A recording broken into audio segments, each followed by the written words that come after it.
बाबासाहेब आंबेडकर यांचे निवासस्थान तळेगाव दाभाडे, जिल्हा मावळ, पुणे।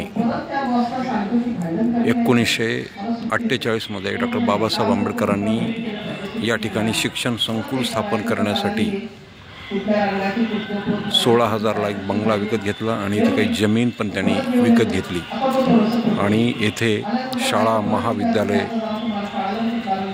स्थापन करून शिक्षणाचा प्रसार करण्याचा त्यांचा उद्देश होता। म्हणून त्यांनी या ठिकाणी तळेगाव दाभाडे येथे जमीन विकत घेतली होती आणि हा त्यांचा बंगला आहे। येथे 5 वर्ष डॉक्टर बाबासाहेब आंबेडकर राहत होते। बुद्ध आणि त्यांचा धम्म येथेच त्यांनी लिहिला। भारताचं संविधानही काही अंशी देते येथे त्यांनी लिहिण्याचं काम केलेलं आहे। अशी ऐतिहासिक धम्मभूमी डॉक्टर बाबासाहेब आंबेडकरांचे निवासस्थान, त्यांचे घर तळेगाव दाभाडे, जिल्हा मावळ, तालुका मावळ, जिल्हा पुणे।